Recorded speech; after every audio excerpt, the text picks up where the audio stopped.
Bonjour, bonsoir, je suis contente de vous retrouver. J'espère que vous allez bien. Aujourd'hui, on va parler des poumons, on va parler de respiration. Je suis bien contente de le faire. C'est une thématique que j'aime beaucoup, pour laquelle j'ai beaucoup d'intérêt.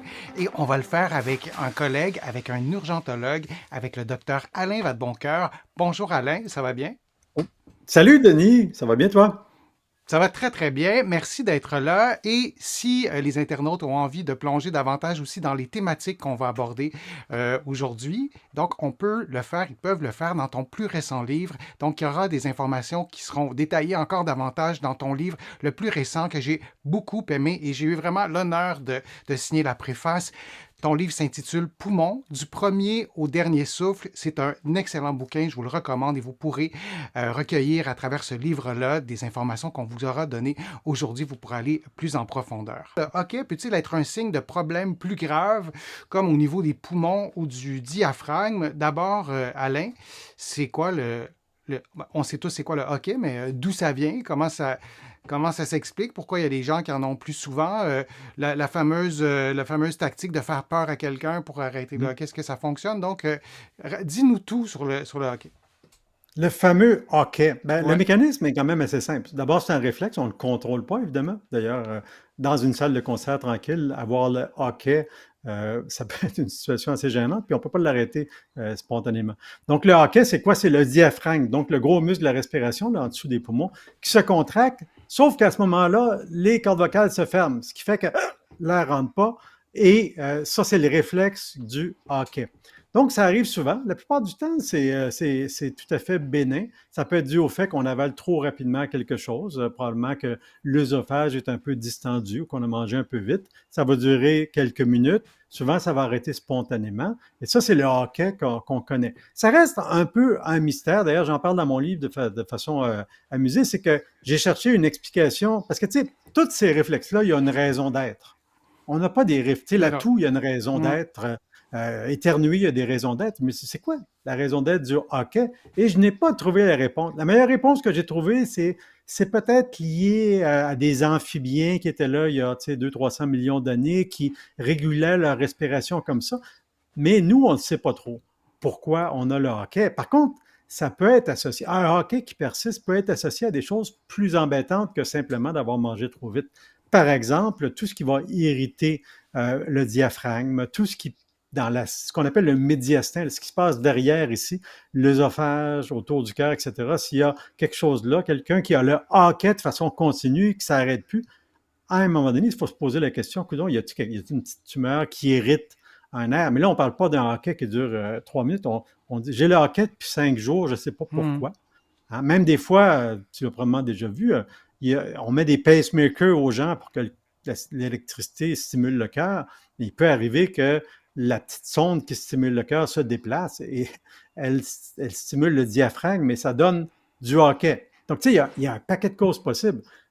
En général, c'est tout à fait bénin, l'origine un peu obscure. Moi, personnellement, ça m'arrive quand je mange un peu vite, puis j'ai l'impression que ça bloque un peu dans l'œsophage, ça descend lentement. Je pense que ça aide à distendre l'œsophage pour faire passer ce qui descend. Mais ça, c'est ma théorie personnelle. J'ai pas Mais vu de Alain, preuve scientifique de ça. mais explique-nous, bon, c'est ta théorie à toi, tu nous as t'as bien Ouais. mis ça en contexte, mais explique-nous en deux mots, c'est quoi l'œsophage? C'est pas si simple que ça, l'œsophage, puis bon, la Non, gorge, l'estomac, l'œsophage, là, on voit en ce moment, je pense qu'il y a des petits clapets, si je me trompe pas, c'est quelque chose qui est quand même pas si simple et on le connaît. Donc, en quelques mots, c'est quoi l'œsophage et ce serait quoi le lien avec OK. ben écoute, grossièrement, dans la gorge, il y a deux tuyaux où il y a des trucs qui passent, qui sont extrêmement importants. La trachée est en avant, ça c'est l'air, ça c'est pas mal le plus important. Puis derrière la trachée, il y a l'œsophage. Évidemment, ça part de la bouche, puis ça va se rendre jusqu'à l'estomac, comme c'est bien montré ici. Puis là, ben, vous avez deviné, c'est les aliments, les liquides, les solides qui passent par là. Et donc, c'est un muscle, en fait, dont une partie est située assez haut et qui va, par un mouvement, on appelle ça du péristaltisme, des contractions, faire descendre les aliments vers l'estomac. Donc, c'est un lieu de passage. Puis à la base, il y a un certain resserrement qui fait en sorte que les aliments remontent, ou les liquides surtout, ne remontent pas facilement.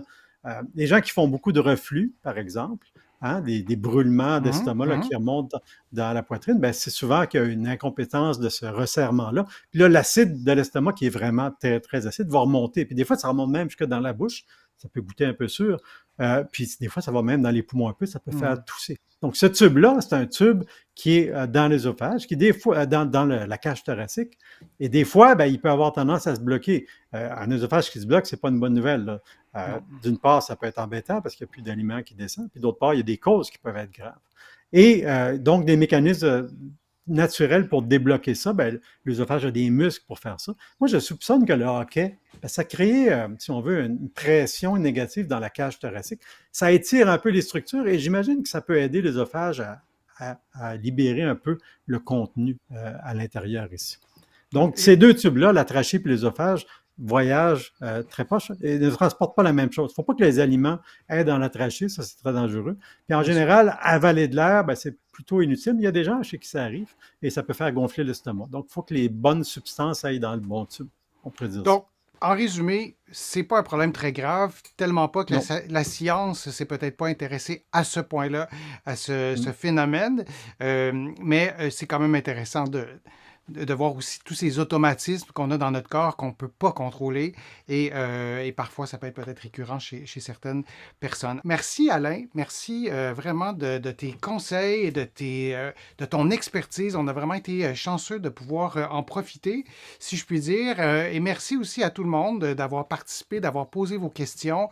On reviendra à ce beau sujet de la respiration. Si vous voulez approfondir les thématiques qu'on a abordées aujourd'hui, je vous invite vraiment à lire le livre d'Alain Poumon, du premier au dernier souffle. Je pourrais vous en parler longtemps. J'ai vraiment beaucoup aimé ça. Vous allez pouvoir vous procurer, sauf erreur, mais vous allez pouvoir vous procurer le livre d'Alain ici au Canada partout, ça c'est une certitude, mais aussi en France, à la Librairie du Oui, Québec c'est à diffusé. Paris. Cherchez-le aussi dans certaines librairies, vous allez peut-être pouvoir le trouver. Demandez-le si vous ne le trouvez pas. Mais oui, vous allez pouvoir le trouver de l'autre côté de l'Atlantique. Merci Alain de ta participation, de ta gentillesse et merci à tout le monde de votre présence et vos questions. À bientôt.